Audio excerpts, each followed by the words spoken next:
Go ahead.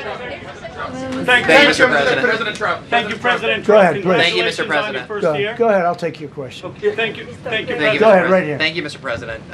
You promised during your second inaugural to always put America first. I'm curious, how would you winning the Nobel Peace Prize improve the lives of average, everyday Americans? Why is this prize so important? It wouldn't improve the lives of any, but what improved the lives of people are people that are living. I saved probably tens of millions of lives in the wars. You know, if you add up the numbers, just if you look at any one of those wars, you're talking about millions of people. You multiply it times 8.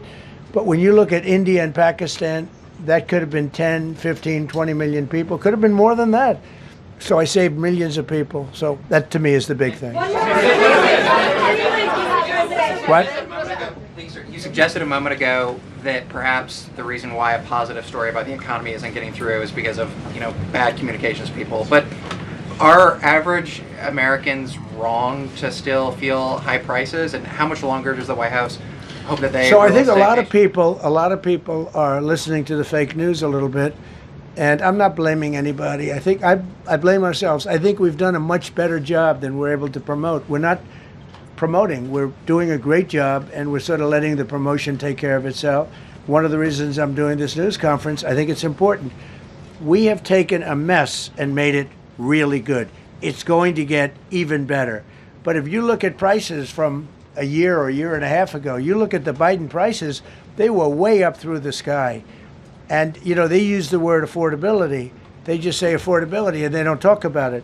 They created the affordability problem, and we are solving it. We have solved a lot of it. Again, everybody agrees in this room, I think, gasoline prices have come per gallon way down. When that happens, everything else comes down, but they've come down way down. Many of the groceries have come way down. It's all happening, and it's happening strong. But if you go back a year and a half, 2 years, take a look at those prices and look at the prices now.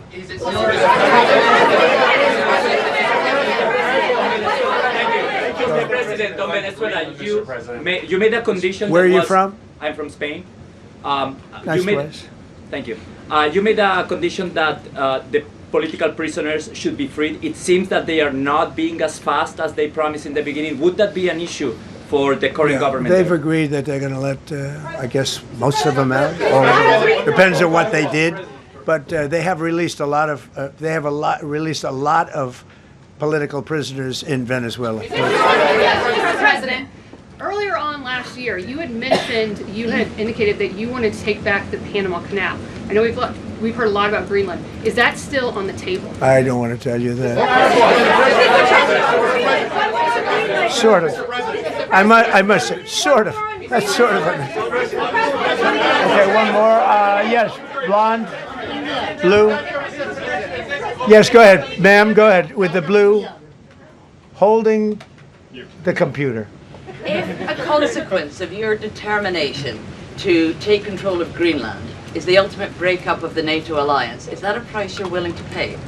You mean the breakup of it's very the interesting. NATO alliance? So I think something's going to happen that's going to be very good for everybody. Nobody's done more for NATO than I have, as I said before, in every way. Getting them to go up to 5% of GDP was something that nobody thought was possible, and pay. At 2%, they weren't paying. At 5%, they are paying. And they're buying a lot of things from us, and they're giving them, I guess, to Ukraine. That's up to them, but they're giving them to whoever they're giving them to, but they're buying a lot. I think that we will work something out where NATO is going to be very happy and where we're going to be very happy. But we need it for security purposes. We need it for national security and even world security. It's very important. How about it? Thank you very much. First of all, last year you told me that you believe that the reason you won an election is because God put you in this place so that you could save the world. Looking back 1 year, do you feel like God is proud of the effort that you've put in? I do, actually. I think God is very proud of the job I've done. And that includes for religion. You know, we're protecting a lot of people that are being killed. Christians, and Jewish people, and lots of people are being protected by me that wouldn't be protected by another type of president. No, I think I think a lot of people are very proud of the job we've done. We've had an amazing year. This has been one of the greatest years. Even some people that wouldn't necessarily love me instinctively, they're saying this was an incredible year. We've had an incredible year economically. Look at our border. Our border was a disaster. People poured. It was an invasion into our country of a lot of very bad people. Good people too, but a lot of very bad people from prisons and drug dealers and gangs and horrible people, murderers, thousands and thousands of murderers allowed into our country.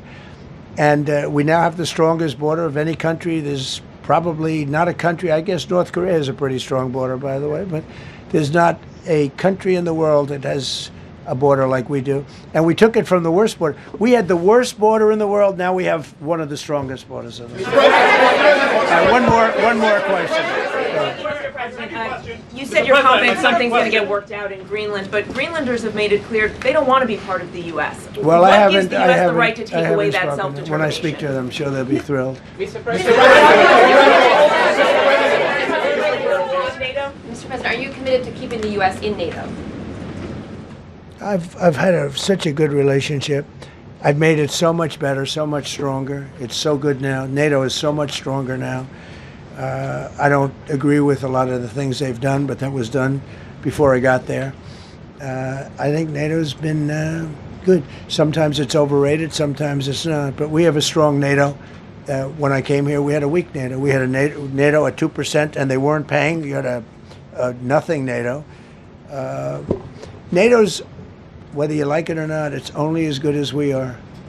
If NATO doesn't have us, NATO is not very strong.